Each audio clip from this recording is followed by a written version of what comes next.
Hello students, welcome back to my YouTube channel. आज मैं exercise 9.1 का क्वेश्चन नंबर 3 लेकर के आया हूं। बड़ा ही इंटरेस्टिंग क्वेश्चन है। चलिए क्वेश्चन नंबर 3 देखते हैं क्या है। A contractor plans to install 2 slides for the children to play in a park for the children below the age of 5 years. She prefers to have a slide whose top is at a height of 1.5 meter and is inclined at an angle of 30 degree to the ground. एक contractor है जो park में slide बनाती है बच्चों के लिए। जो बच्चे झूला झूलते हैं ना, जो स्लाइड करके ऊपर से पहले चढ़ते हैं सीढ़ी से, उसके बाद फिर वहां से टॉप से जो है वो सरकते हैं नीचे की तरफ। ठीक, तो ऐसा स्लाइड, 2 स्लाइड बनती है। एक स्लाइड जिसकी हाइट है 1.5 मीटर, ठीक है, जिसका इंक्लाइनेशन 30 डिग्री है ग्राउंड से। ठीक है, ये आपका 30 डिग्री है। क्लियर है। और दूसरा वाला क्या है, where as for elder children she wants to have a steep slide at a height of 3 metre. और दूसरा वाला जो है वो 3 मीटर की हाइट पे बना हुआ है, जो एंगल ऑफ इंक्लाइनेशन हॉरिजॉन्टल से कितना है, 60 डिग्री टू द ग्राउंड। ये 60 डिग्री है। ठीक है, और जिसकी हाइट 3 मीटर ले लिया गया है इसकी। ठीक है, तो अगर इन दोनों कंडीशंस में ये कह रहा है कि क्या लेंथ होनी चाहिए इस स्लाइड की और इस स्लाइड की, तो मान लेते हैं ये ट्राइंगल ए बी सी है, जहां पे एंगल बी राइट एंगल है, और ये मान लें ट्राइंगल डी ई एफ, ठीक है, जिसमें एंगल जो है राइट एंगल एट ई पे है। तो स्लाइड की हाइट, स्लाइड की लेंथ पूछ रहा है। इसमें स्लाइड जो होगी वो ए सी है और इसमें स्लाइड जो है वो डी एफ है। तो ए सी की लेंथ पूछ रहा है और डी एफ की लेंथ पूछ रहा है। तो आपको पता है ट्रिग्नोमेट्रिक रेशियो में जब परपेंडिकुलर और हाइपोटेनस इंक्लूडेड होते हैं तो कौन सा ट्रिग्नोमेट्रिक रेशियो यूज करते हैं, साइन। ठीक है, साइन में क्या होता है, परपेंडिकुलर अपॉन हाइपोटेनस, या फिर कोसेक यूज कर सकते हो, कोसेक में उल्टा हो जाएगा, रेसिप्रोकल। वही चीज यहाँ पे भी यूज करना है। तो आपको कौन सा ट्रिग्नोमेट्रिक रेशियो का यूज करना है, साइन। तो आप लोगे sine 30 is equal to A B upon A c, और वहां से ए सी की लेंथ निकल कर आ जाएगी। Same here also you have to do sine 60 degree is equal to D E upon D F, यहाँ से डी एफ की लेंथ हो जाएगी। तो आपका ए सी और डी एफ दोनों निकल जाएंगे, जो कि स्लाइड की लेंथ है। ठीक है, चलिए शुरू करते हैं। सबसे पहला फिगर, पहला केस, फर्स्ट केस जी। ठीक है, ये है केस 1, इसको केस 1 दे देते हैं। ठीक, सबसे पहले हम लिखेंगे कि let the height of the slide is 1.5 meter. Let the height AB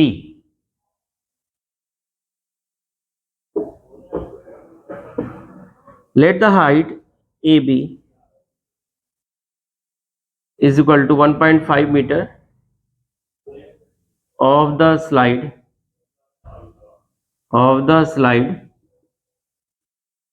AC, which is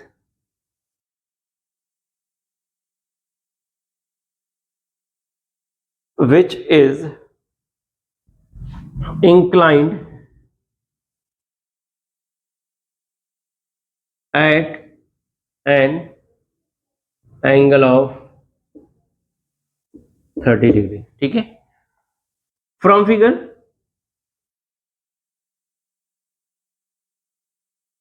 figure से आप क्या लिखोगे, sine 30 degree is equal to A B upon ए सी।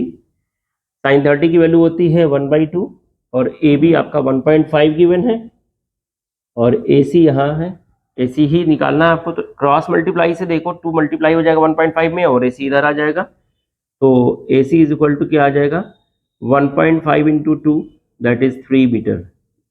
तो पहले स्लाइड की जो लेंथ आई है वो कितनी आई है, 3 मीटर। ठीक है, चलो क्लियर। चलो अब सेकेंड केस भी देख लेते हैं क्या है, उसकी लेंथ क्या होगी।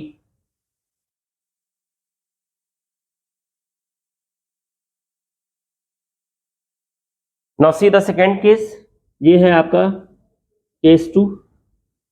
पहला केस 1 था जो ट्राइंगल एबीसी हमने बनाया था, ये केस 2 है जिसमें डीईएफ बनाया जहां राइट एंगल ई पे है। तो डीई जो है वो हाइट है स्लाइड डीएफ की, तो हम क्या करेंगे यहां पे लिखेंगे let the height DE is equal to 3 metre of the slide df which is inclined at an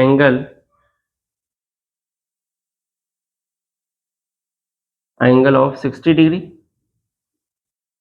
to the ground। क्या लिखेंगे from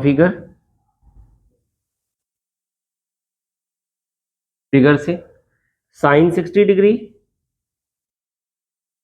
is equal to DE upon DF, DE upon DF.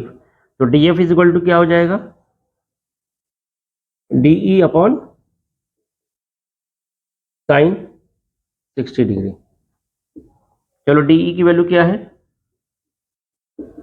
DE की value है 3 upon sine 60 √3/2, ये 2 ऊपर चला जाएगा तो ये हो जाएगा 6/√3, ये डीएफ हो गया। अब चूंकि यहाँ डिनोमिनेटर में √3 है जो कि नहीं होना चाहिए, इसको रेशनलाइज कर लें, रेशनलाइज करना जरूरी है, √3 अपॉन √3 से मल्टीप्लाई कर लो तो ये √3 हो जाएगा 3 और ये हो जाएगा 6√3 अपॉन 3 से एक 6 कट जाएगा 2 टाइम में, तो आपका आंसर आ जाएगा 2√3 मीटर। ठीक है, ये आपका आंसर हो गया। ठीक, तो सेकेंड स्लाइड की जो लेंथ होगी वो होगी 2√3 मीटर और फर्स्ट स्लाइड की हाइट लेंथ क्या निकली थी 3 मीटर। क्लियर है, ये था क्वेश्चन नंबर 3। अब चलते हैं क्वेश्चन नंबर 4 पे। ठीक, now see the question number 4। The angle of elevation of the top of a tower from a point on the ground which is 30 metre away from the foot of the tower. Angle of elevation जो है इस tower का, मान लेते हैं ये A B tower है और किसी पॉइंट सी जो ग्राउंड पे है उससे ये इसका फुट जो है वो 30 मीटर अवे है। ठीक है, ये पॉइंट सी, ये जो पॉइंट सी है वो टावर के फुट से 30 मीटर दूर है। ठीक है, from the foot of the tower, और इसका एंगल ऑफ एलिवेशन जो है वो 30 डिग्री यहां पे बना रहा है। ठीक है, the angle of elevation of the top of the tower, ठीक है, from a point on the ground which is 30 metre away from the foot of the tower is 30 degree.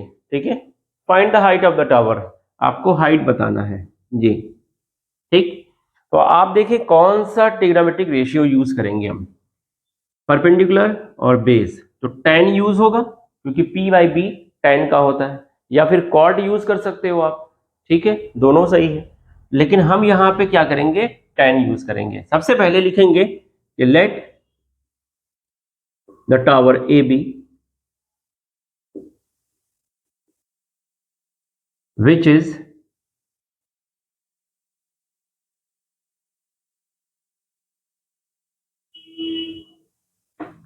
let the tower AB and angle of elevation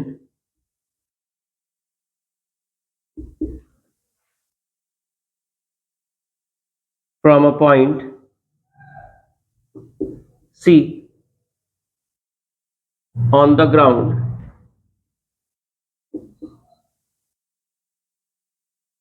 which is 30 meter away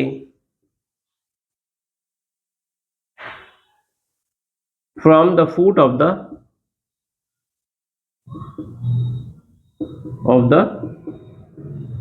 tower।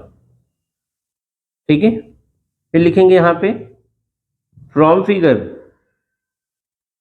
अब आप लिखोगे यहां पे from figure और क्या use करोगे, tan। tan क्या 30 degree. tan 30 degree is equal to A B upon A C, sorry A B upon B C, A B upon B C. A B की वैल्यू फाइंड आउट करनी है, B C की value given है। B C कितना है 30 metre, तो 30 रख दिया यहाँ पे। tan 30 की वैल्यू होती है 1/√3।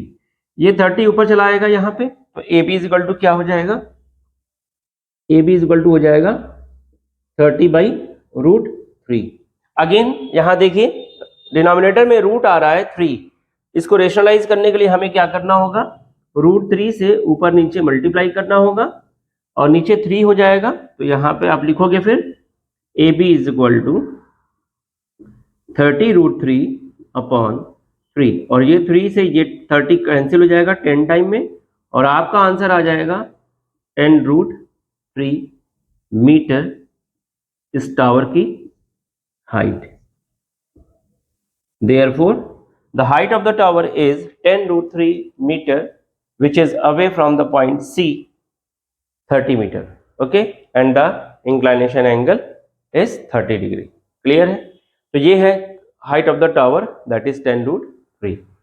Now, question number 4 completed. ठीक है, अब चलते हैं क्वेश्चन नंबर 5 पे। Now see the question number 5. इस क्वेश्चन नंबर 5 में क्या कह रहा है, अब यहां पर हम काइट उड़ाएंगे। A kite is flying at a height of 60 metre above the ground. Ground से 60 मीटर ऊपर है एक काइट, यहां पे मान लेते हैं ये काइट है, ठीक है, 60 मीटर अबव है ये ग्राउंड से 60 मीटर, ठीक है। The string attached to the kite is temporarily tied to a point on the ground, the inclination of the string with the ground is 60 degree. और ये स्ट्रिंग यहां से इसको बांधा गया है काइट को, जो ग्राउंड से 60 डिग्री एंगल बनाता है, ठीक, with the ground is 60 degree. Find the length of the string, इस स्ट्रिंग की लेंथ बतानी है, assuming that there is no slack in the string, कहीं पे भी कोई मोड़ वगैरह नहीं है, मुड़ा हुआ नहीं है, धागा बिल्कुल सीधा है, स्ट्रेट है बिल्कुल, ये इसकी बात कर रहा है। तो मान लेते हैं कि A B is the height of the kite from the ground and C is the point where the string is tied to the ground, ठीक, C is the point on the ground where string is tied to this point, ठीक है। अब क्या है कि इस C point से इस काइट का जो एंगल ऑफ एलिवेशन है वो है 60 डिग्री। आपको निकालना है AC की वैल्यू, तो which trigonometry ratio is used here, perpendicular upon hypotenuse sin 30, sin 60 degree. Sine use करेंगे, परपेंडिकुलर और हाइपोटेनस इंक्लूडेड हो रहा है और हमें हाइपोटेनस की वैल्यू निकालनी है, तो ऑब्वियस है साइन यूज करेंगे, ठीक। सबसे पहले हम लिखेंगे let A B be the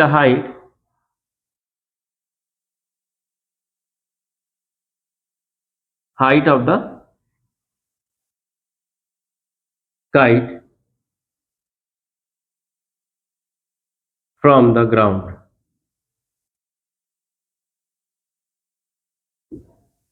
and AC is the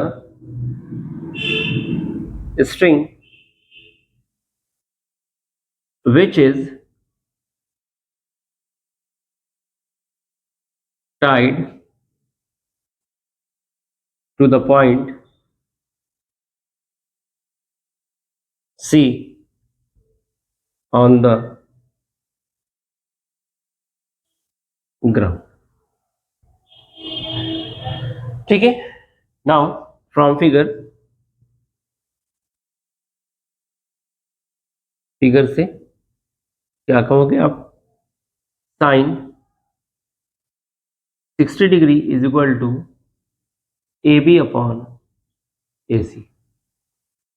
sign 60 की वैल्यू क्या होती है, √3/2, और ए बी की वैल्यू गिवन है 60 मीटर अपॉन ए सी। अब क्या करेंगे, AC को यहां भेज देंगे क्रॉस मल्टीप्लाई, तो AC इज इक्वल टू क्या आ जाएगा 60 इंटू 2 अपॉन में √3। ये √3 नीचे आ जाएगा, 2 ऊपर चला जाएगा, AC इधर आ जाएगा, ठीक।